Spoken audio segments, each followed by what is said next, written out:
हमारे देश में कुछ भी घटना हो जाए और उस घटना का राजनीतिकरण ना हो, ऐसा हो ही नहीं सकता है।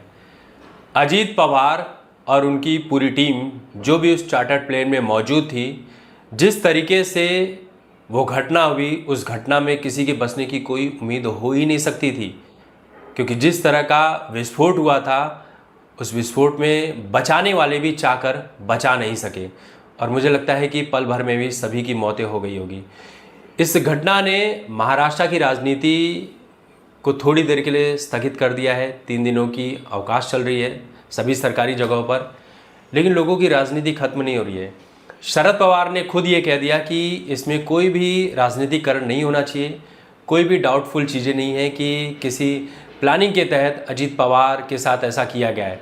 लेकिन ममता बनर्जी की आप घटिया राजनीति देखिए कि वेस्ट बंगाल में इलेक्शन आने वाले हैं और वो कह रही हैं कि ये बीजेपी की चाल है, मोदी की चाल है, क्योंकि अजीत पवार जो है वो इंडिया गठबंधन में वापस आने वाले थे, मोदी सरकार का भ्रष्टाचार उजागर करने वाले थे। बहुत सारे भ्रष्टाचार महाराष्ट्र में चल रहे थे, उसको लेकर अजीत पवार बहुत सारी चीज़ें कह रहे थे, जिसके चलते मोदी सरकार ने अजीत पवार का गेम एंड कर दिया है।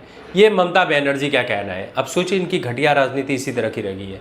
किसी ने नहीं कहा, शरद पवार भी ये कह रहे हैं कि इसमें कोई भी गलत चीज़ नहीं है, ऐसी चीज़ नहीं है कि किसी ने कुछ काम किया है। ये एक स्वाभाविक एक्सीडेंट है, नॉर्मल एक्सीडेंट है, इसका राजनीतिकरण नहीं होना चाहिए था। और दूसरी चीज़ देखिए, इस देश में कितने घटिया लोग रहते हैं। जिस चार्टर प्लेन को एक महिला पायलट चला रही थी, वो महिला नहीं रही इस दुनिया में, लेकिन उसके ऊपर राजनीति देखिए, लोगों की घटिया हरकत देखिए कि सोशल मीडिया के कमेंट्स भरे पड़े हैं कि महिला चला रही थी इसलिए ऐसी घटना हो गई। क्योंकि महिलाएं जब सड़क पर स्कूटी चलाती हैं, कार चलाती हैं, तो वो किसी को ठोक देती हैं, एक्सीडेंट कर देती हैं। इसलिए महिला पायलट चला रही थी और अजीत पवार के चार्टर प्लेन को वो ले डूबी और सभी की मौत हो गई।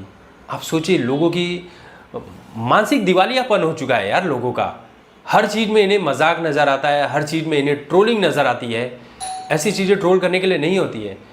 आप जिस महिला के ऊपर आरोप लगा रहे हो, उस महिला ने क्या ही सपने देखे होंगे, अब वो इस दुनिया में नहीं है। आप सोचिए, ऑपरेशन सिंदूर किसने लीड किया था? आर्मी, नेवी, चाहे जहाँ पर भी आप देखें, तीनों फ्रंट पर महिलाओं ने लीड किया था। आपको शर्म से डूब मरना चाहिए ऐसे लोगों को जो महिलाओं के ऊपर इस तरह के घटिया आरोप लगा रहे हैं।